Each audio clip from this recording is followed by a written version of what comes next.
الرجيم بسم الله الرحمن الرحيم ولا يؤاخذ الله الناس بظلمهم ما ترك عليها من دابة ولكن يؤخرهم إلى أجل مسمى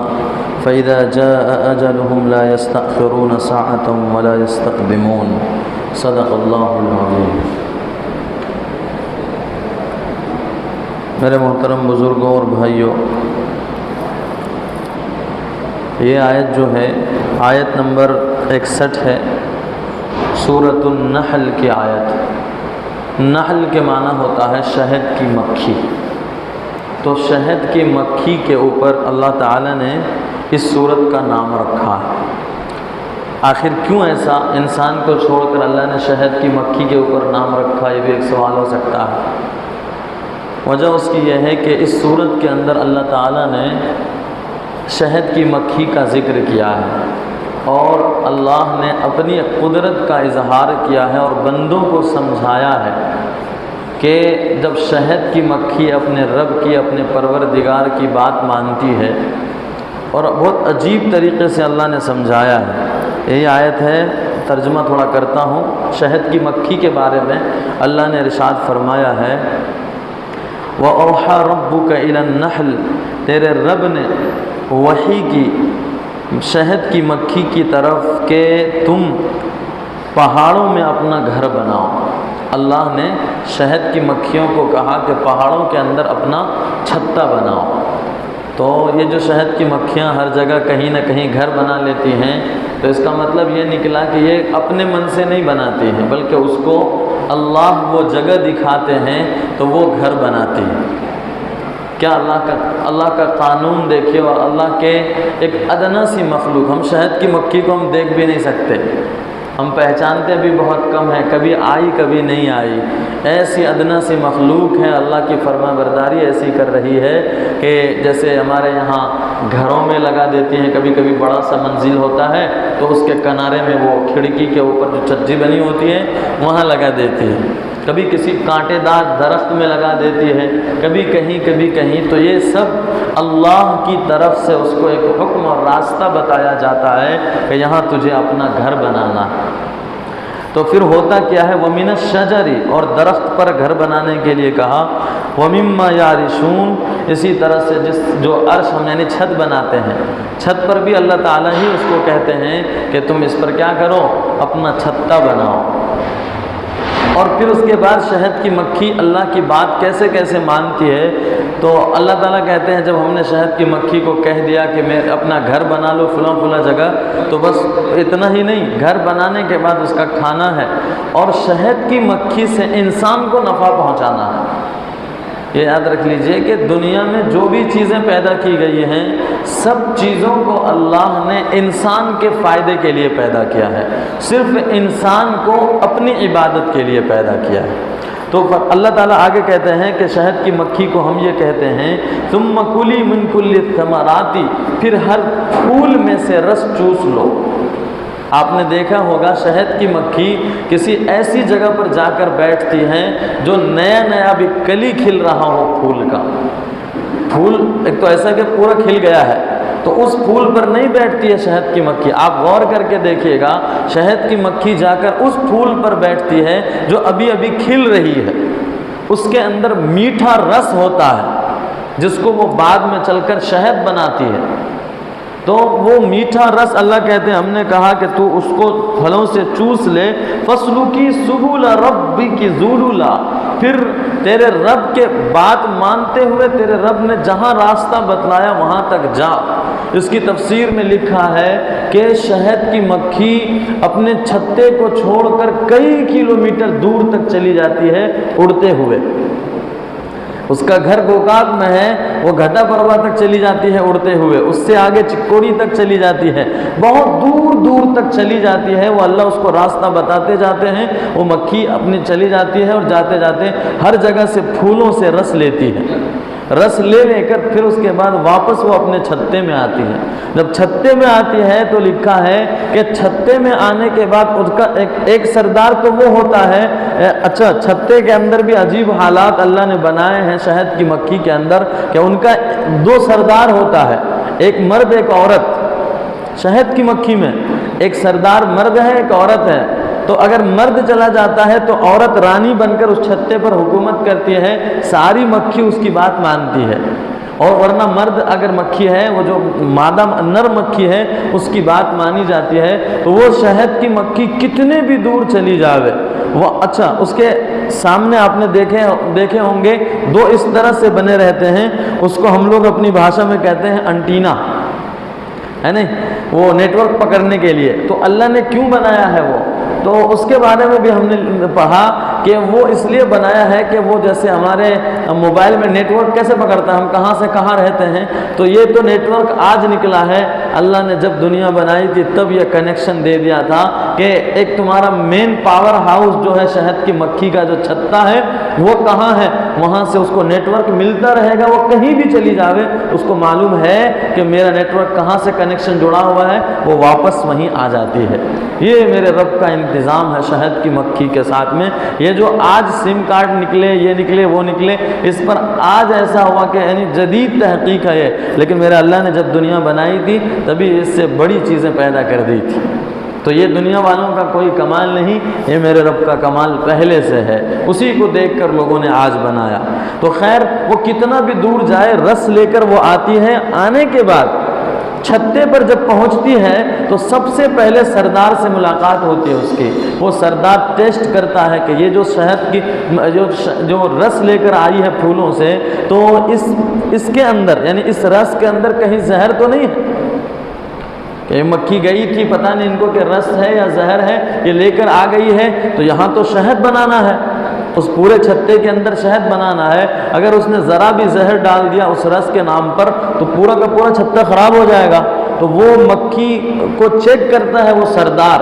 اگر وہ شہد واقعتاً میٹھا رس لے کر آیا ہے، زہر نہیں ہے، تو اس کو لیتا ہے اور اس کے بعد وہ پیخانہ کرتا ہے۔ شہد کی جو مکھی ہوتی ہے وہ رس لے کر آئی ہے، وہ پیخانہ کی شکل ہے، اس کو لوگ مزے سے کھاتے ہیں، اللہ نے انتظام بنا، اور اس کے اندر اللہ نے آگے فرمایا ہم نے شفا رکھی ہے شہد کے اندر، کئی بیماریوں کی شفا ہے۔ بڑے بڑے ڈاکٹرز جب حکیموں کے پاس، خاص طور پر حکیم لوگ جو جتنی بھی دوائیاں حکمت کی بناتے ہیں اکثر میں شہد ملاتے ہیں۔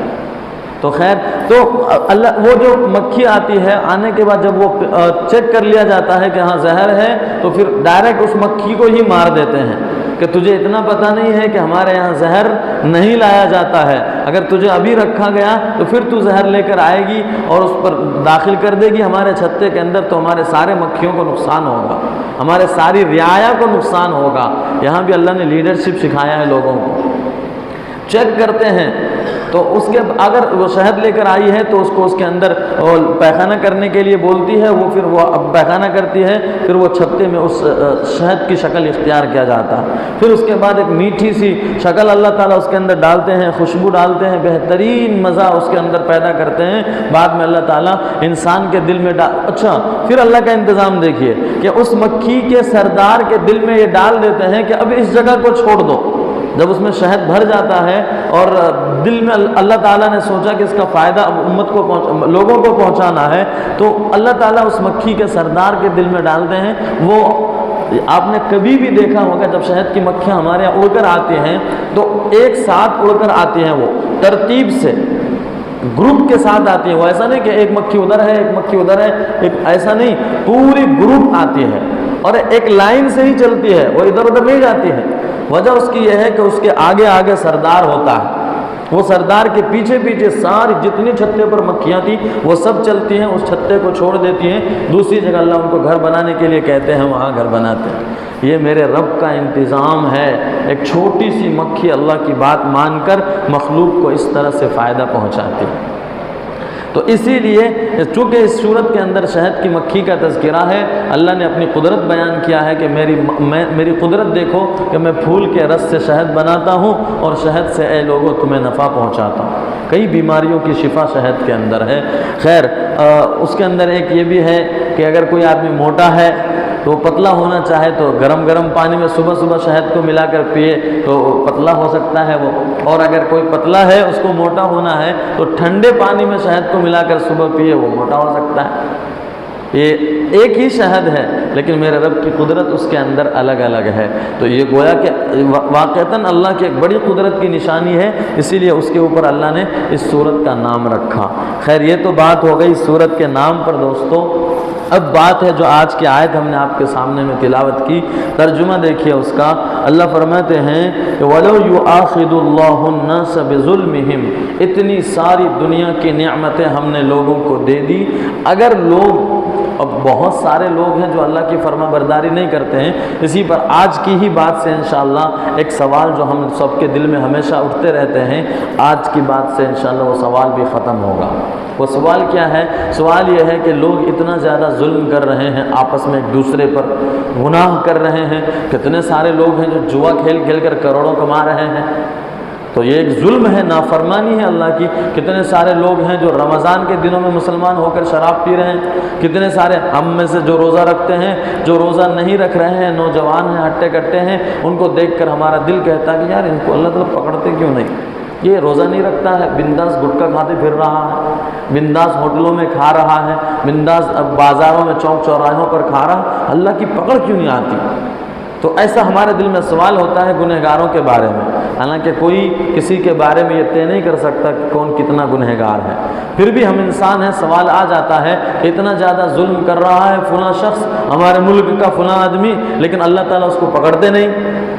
پوری دنیا مل کر بد دعا کر رہی ہے لیکن پھر بھی اس کو کچھ نہیں ہو رہا ہے۔ تو سوال ہوا نا بھائی، بہت سارے سب اکثر ہمارے ملک ہمارے دوستوں سے بات ہوتی ہے، وہ کہتے ہیں یار اتنی دعا ہوتی ہے، آخر اللہ تعالیٰ پکڑتے کیوں نہیں اس کو کہ وہ جائے تو ملک کا فائدہ ہو۔ تو اب اللہ تعالیٰ آخر کیوں نہیں کسی کے ظلم پر پکڑتے ہیں؟ تو اس کا جواب اس آیت کے اندر دیا ہے، اور اوپر سے اللہ نے اپنی رحمت بتلائی ہے کہ میرے بندو میری رحمت دیکھو کتنی بڑی ہے۔ ہم میں سے بھی اکثر گناہ کرتے ہیں، ایسا نہیں کہ ہم بہت پاک صاف ہیں، نیک دل ہیں، نہیں، ہمارے بھی اندر سے خطا نکلتے ہیں، گناہ ہوتے ہیں، ہر روز ہوتے ہیں، لیکن اللہ کی پکڑ نہیں آتی گناہوں پر۔ کیوں نہیں آتی؟ اللہ فرماتے ہیں کہ میرے بندو اگر لوگوں کو اللہ اس کے ظلم کی وجہ سے، ظلم سے مراد گناہ، خطا، نافرمانی، اللہ کا انکار، ان ساری کفر، شرک، عداوت، جو بھی برائیاں ہیں، ان برائیوں کی وجہ سے اگر اللہ تعالیٰ لوگوں کو پکڑتے، کیا ہوتا؟ ما ترک علیہا من دابہ، تو زمین پر اللہ ایک چرند کو بھی نہیں چھوڑتے۔ دنیا میں جو خطائیں ہو رہی ہیں، برائیاں ہو رہی ہیں، مسلمان، میں نے کل بھی بتلایا تھا، رمضان کا دن ہے، مسلمان ٹک ٹاک پر ناچ رہے ہیں، ہماری بیٹیاں ناچ رہی ہیں، عورتیں ناچ رہی ہیں برقعے پہن پہن کر، تو اللہ پکڑتے کیوں نہیں ایسے ظالمین کو جو اتنی بڑی اسلام کے اوپر دھبہ اور داغ لگا رہے ہیں؟ اللہ کہتے ہیں اگر لوگوں کے گناہوں کی وجہ سے اور اس کے ظلم کی وجہ سے اللہ پکڑتے ہیں نا اگر لوگوں کو، تو زمین پر ایک چرندہ بھی نہیں رہتا، زمین پر چلنے والا انسان کو تو چھوڑو، جانور بھی نہیں رہنے دیتے، اللہ سب کو ملیا میٹ کر دیتے، ختم کر دیتے، زمین کو پورا صاف اور پاک کر دیتے اگر چاہتے اللہ تو، لیکن نہیں پکڑتے ہیں۔ کیوں؟ کہتے ہیں وَلَكِنْ يُؤَخِّرُهُمْ، لیکن اے میرے بندو اللہ کی رحمت پر قربان جاؤ، اللہ کے صبر پر قربان جاؤ، اللہ کے ٹھنڈے مزاج پر قربان جاؤ، حلم پر، کہ اللہ تعالیٰ اپنے بندوں کو مہلت دیتے ہیں۔ کب تک؟ اِلَىٰ أَجَلٍ مُّسَمًّى، ایک متعینہ مدت تک، یعنی موت تک یا قیامت تک۔ اصل بات موت ہی ہے کہ موت تک ہی انسان کو مہلت ہے، موت کے بعد تو پھر کوئی مہلت نہیں ہے، تو موت تک اللہ تعالیٰ انسانوں کو مہلت دیتے ہیں کہ توبہ کر لو، اللہ کے بن جاؤ۔ کتنا گناہ کرو گے، کتنا ظلم کرو گے، کتنا اللہ کا انکار کرو گے، کتنی نافرمانیاں کرو گے، اللہ تمہارے نہیں پکڑ کر رہے ہیں تو اس کا مطلب یہ مت سمجھو کہ اللہ تعالیٰ تم سے خوش ہیں، نہیں، اللہ تعالیٰ تمہیں مہلت دے رہے ہیں کہ کاش کہ کبھی لوٹ آئے میرا بندہ۔ وہ ایک واقعہ ہے کہ ایک غیر مسلم تھا، اور وہ عربی میں مورتی کو صنم کہتے ہیں، عربی میں مورتی کو صنم صاد سے تو صنم کہتے ہیں، تو وہ بندہ جو تھا ہر روز کہتا تھا یا صنم یا صنم یا صنم، یا منا اے، تو اے بھگوان اے بھگوان، اس طرح سے روزانہ کہتا تھا وہ۔ ایک دن اس کے منہ سے کئی سالوں سے وہ اپنی مورتی کو پکارتا تھا اور مورتی کی طرف سے کوئی جواب نہیں آتا تھا۔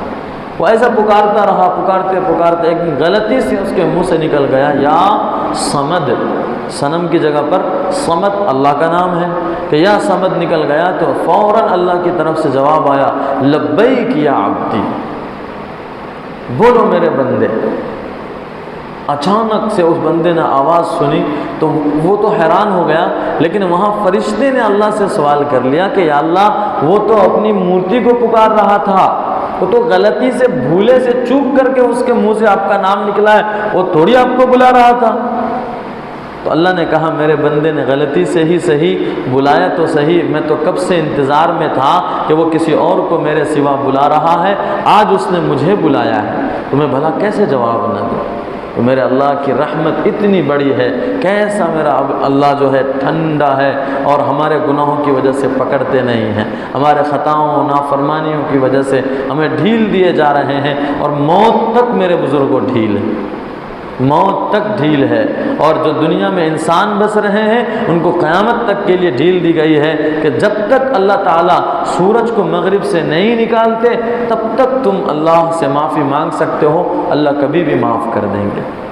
تو اللہ تعالیٰ فرماتے ہیں کہ لوگوں کو اس لیے نہیں پکڑتا ہوں کہ اگر پکڑوں گا تو دنیا کی کسی چیز کو نہیں چھوڑوں گا،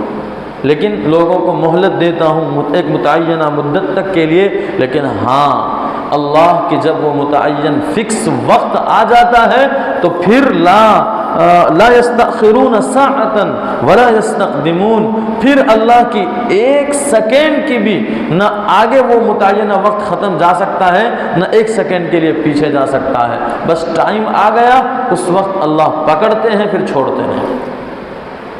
تو اسی لیے مہلت ہے ہم سب کے لیے کہ ہم سب توبہ کریں، ہم اپنے خطاؤں سے نادم ہوں، اللہ کی طرف رجوع کریں۔ رمضان کا بہترین مہینہ ہے، ہمیں اپنے گناہوں سے توبہ کرنا چاہیے۔ میرے بزرگوں ہم سے گناہ ہوتے ہیں، کوئی انسان گناہ سے پاک نہیں ہے، اور قربان جائیے اپنے آقا حضرت نبی پاک صلی اللہ علیہ وسلم پر۔ میرے نبی نے فرمایا کہ کل بنی آدم خطاؤن،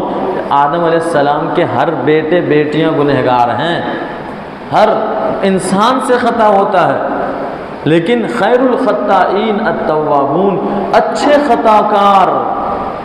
نیک لوگوں کو نہیں کہا جا رہا ہے کہ نماز پڑھنے والے اچھے لوگ، تسبیح پڑھنے والے اچھے، خطا کار کو اچھے خطا کار وہ لوگ ہیں جو توبہ کرتے رہتے ہیں، اللہ سے معافی مانگتے رہتے ہیں۔ تو ہمارے اللہ تو ہمیشہ، حدیث میں ہے کہ اللہ کے نبی صلی اللہ علیہ وسلم نے ارشاد فرمایا کہ اللہ تعالیٰ ہر روز، رمضان میں تو اللہ کی رحمت ہی برس رہی ہے، ایسے عام دنوں میں اللہ تعالیٰ ہر رات کو اپنی باہیں پھیلائے رہتے ہیں کہ میرا بندہ آئے گا جو دن بھر گناہ کر کے آئے گا اور آ کر کاش میرے پاس رات میں اندھیرے میں توبہ کر لے، میں اس کو معاف کر دوں گا،